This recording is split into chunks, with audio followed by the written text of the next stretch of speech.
حضرت نوح علیہ السلام کی ولادت کب ہوئی؟ تو اس کے بارے میں حضرت جریر رحمہ اللہ کا ایک قول یہ ہے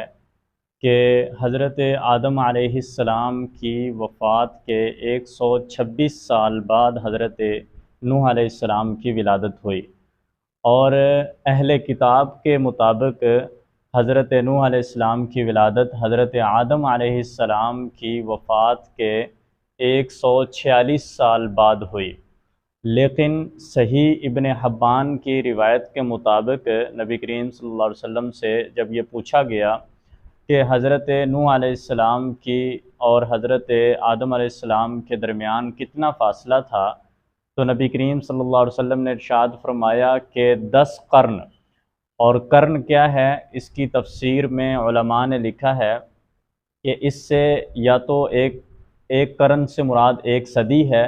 تو پھر اس کا مطلب یہ ہے کہ حضرت نوح علیہ السلام اور حضرت آدم علیہ السلام کے درمیان جو 10 قرن کا فاصلہ ہے، یعنی 1000 سال کا فاصلہ ہے۔ اور اگر اس سے مراد لیا جائے، قرن سے مراد ایک نسل ہے، تو چونکہ اس وقت ایک نسل کئی 100 سال تک رہتی تھی، لوگوں کی عمر بہت زیادہ ہوتی تھی، تو پھر اس کا مطلب یہ ہوگا کہ حضرت آدم علیہ السلام اور حضرت نوح علیہ السلام کے درمیان ہزاروں سال کا فاصلہ ہے۔ بہرحال حضرت نوح علیہ السلام اللہ تعالیٰ کے پہلے رسول ہیں۔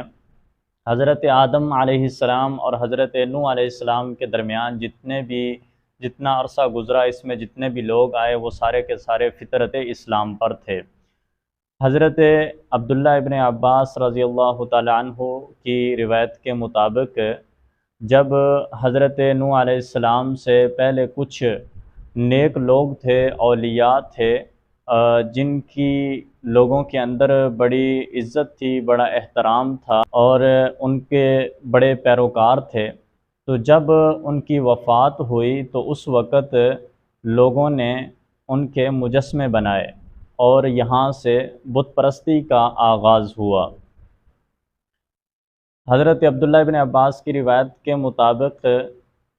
صحیح بخاری کی روایت میں جو اس حدیث آیت کی تفسیر ہے، وَقَالُوا لَا تَذَرُنَّ آلِهَتَكُمْ وَلَا تَذَرُنَّ وَدًّا وَلَا سُوَاعًا وَلَا يَغُوثَ وَيَعُوقَ وَنَسْرًا، یہ 5 آدمی ہیں جن کے نام گنوائے گئے ہیں۔ یہ اللہ تعالیٰ کے نیک بندے تھے، اولیاء تھے جو حضرت نوح علیہ السلام سے پہلے گزرے، اور لوگ ان سے بڑی محبت کرتے تھے، ان کے بہت سارے پیروکار تھے۔ جب ان بزرگوں کا انتقال ہوا یا دنیا سے رخصت ہوئے تو لوگ بڑے پریشان تھے ان کی محبت کی وجہ سے، تو شیطان نے ان کے سامنے یہ ان کے دل میں وسوسہ ڈالا انسانی شکل میں آ کر کہ کیوں نہ ایسا کیا جائے کہ آپ کے جو بزرگ اولیاء دنیا سے رخصت ہو گئے ہیں ان کی تصویریں بنائی جائیں، اور وہ تصویر آپ اپنے پاس رکھیں، تو آپ کو جب بھی ان کی یاد آئے تو آپ وہ تصویر دیکھ لیا کریں۔ یہ سب سے پہلا جو آغاز تھا بت پرستی کا، وہ ان تصویروں کے ذریعے ہوا۔ تو ان لوگوں نے ان بزرگوں کی، اولیاء کی تصویریں بنائیں اور ان کو اپنے سامنے رکھتے تھے، روزانہ دیکھتے تھے ان کو، اور یہ سمجھتے تھے کہ ان تصویروں کی وجہ سے، بزرگوں کو دیکھنے کی وجہ سے ہمارے اندر عبادت کا جذبہ پیدا ہوتا ہے۔ لیکن یہ چونکہ لوگ جانتے تھے ان بزرگوں کو کہ یہ صرف اللہ کے نیک بندے تھے، اولیاء تھے، تو یہاں صرف ان کی یادداشت کی حد تک وہ تصویریں رکھی گئی۔ لیکن پھر لوگوں نے دیکھا کہ تصویریں زیادہ دیر تک نہیں رہ سکتی، وہ جلدی خراب ہو جائیں گی، تو انہوں نے ان بزرگوں کے مجسمے بنائے، اور مجسمے بنا کے ان کو اپنے گھروں میں، اپنی عبادت گاہوں میں رکھا۔ اور جب وہ چلے گئے، دنیا سے رخصت ہو گئے، اور ان کے بعد ان کی جو اولاد آئی، ان کی نسل آئی، تو انہوں نے یہ سمجھا کہ ہمارے جو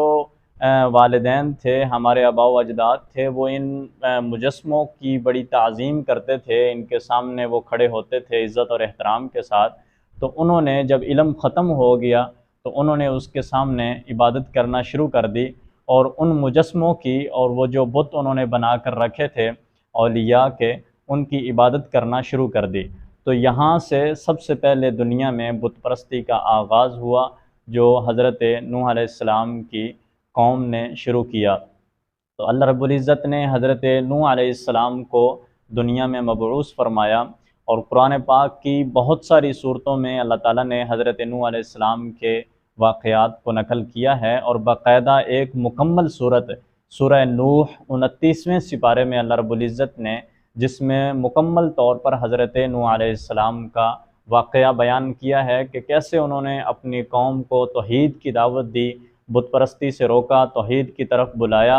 اور جب ان کی قوم نے ان کی بات نہیں مانی تو پھر حضرت نوح علیہ السلام نے اللہ رب العزت سے دعا کی، اور کیسے عذاب نازل ہوا اس قوم پر جو بت پرستی میں مبتلا تھی اور جنہوں نے وقت کے نبی کی بات کا انکار کیا تھا۔